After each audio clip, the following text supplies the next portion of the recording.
ሰላም ሰላም ውድ የቻናላችን ቤተሰቦች፣ ዛሬ ክፍል 2 ምኞት ከፀሐይ ፈይሳ ዩቲዩብ ቻናል እንዲህ ልናቀርብላችሁ ነው።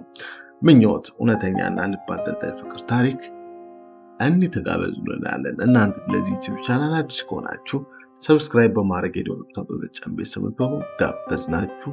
መልካም ቆይታ ብያለሁ። ወደ ምኞት ትረካ እናልፋለን። መልካም ቆይታ።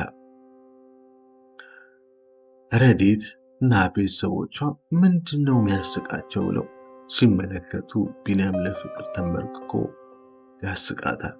ይሄኔ ረዲት በጣም ትቀናለች። ፍቅሯ በውስጧ መብሰልሰል ይዟል። አውጥታ አውርዳ ለማን ግቢ ውስጥ ያለችው የእድሜ እኩያዋ ኤዱ ናት። የወደደችው ወጣት ደግሞ ሚስቱ የሆነችው ናት። ሆ ብላ ለራሷ ትሸማቀቃለች። አውጥታ መናገር እንዳለባት አምናለች። ግን እንዴት ብላ? ያውም ባለትዳር ደስተኛ የሆነ ሰው። ረዲት ሌሊቱን ሙሉ እንቅልፍ አልወሰዳትም። ትገላበጣለች፣ ታስባለች። ሸልብ ሲያደርጋት በኃይለ ህሊናዋ ያንን ቆንጆ ፊቷን፣ ያማረ ጨዋታዋን ታያለች። እንደገና ብትትልና ቁጭ ትላለች። ምን እንደምትሆን ግራ ገብቷታል። ነገር ግን አንድ ነገር ስሜቷ ውስጥ ፈንቅሎ ወጣ። ነገር ልነግረው ይገባል የሚል ድምፅ ሹክ ያለ መሰላት። አዎ ስትል አሰበች። ነገር ልነግረው ይገባል፣ ግን እንዴት ነው የምነግረው?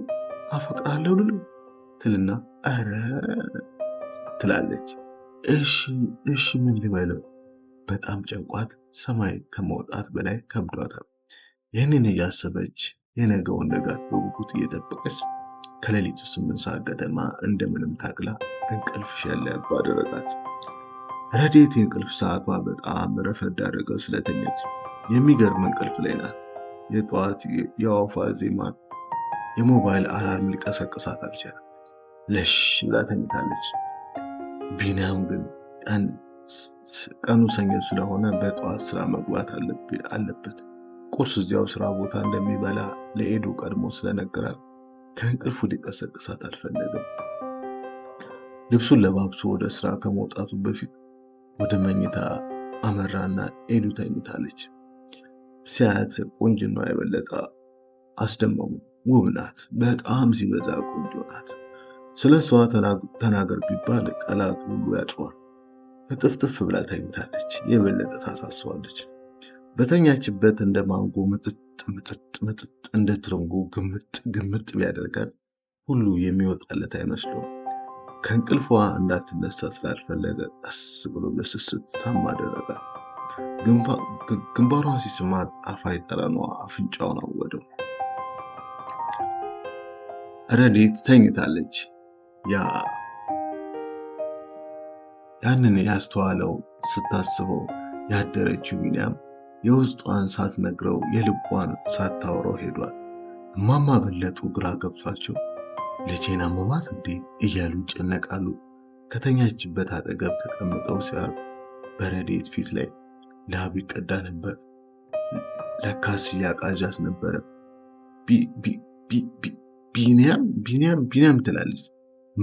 እማማ በለጡ ግራ ገብቷቸው ኧረ በስመ አብ ብለው አማተቡ። ቀስ ብለው ልጃቸውን ቀሰቀሷት። ረዲት የኔ ልጅ ተነሺ፣ ረፍዷል፣ ረዲት ብለው ራሷን ደበስበስ ያደርጓት።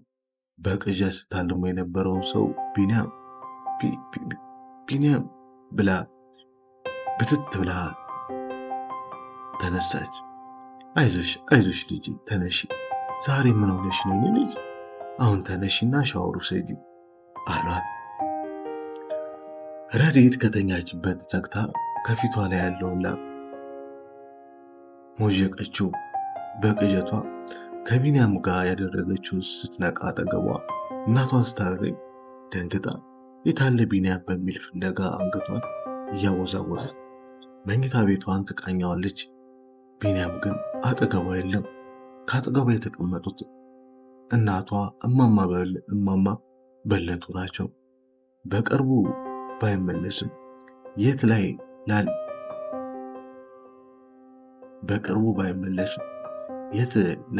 ላይደርሱ በህልም ሩጫ ከቢንያም ነጉዳ ነበር። ረዴት ተነስታ ወደ ሻወር ቤት አመራች።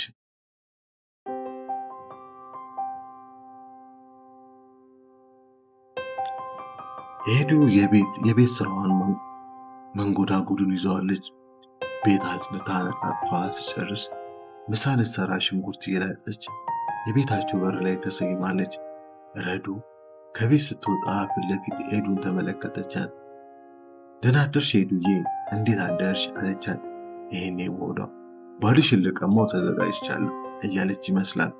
ኤዱ ደህና አደርሽ ረዱ አለች። ኤዱ ሆዷን አላወቀችም ነበር። ሰላም ብላ ሰላምታ ተመላለሱ። ረዱም ወደ ኤዱ ጠጋ ብላ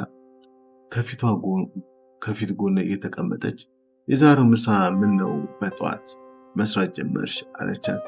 ኤዱ ቢኒ ቀዝቀዝ ያለ ነገር ስለማይወድ ቀድሜ ልስራለት ብዬ ነው አለቻት። ረዱም ከዚያ እሱ ሊመጣ አካባቢ ተውበሽ ልጠብቂው አይደል ብላ ፈገግ አለች።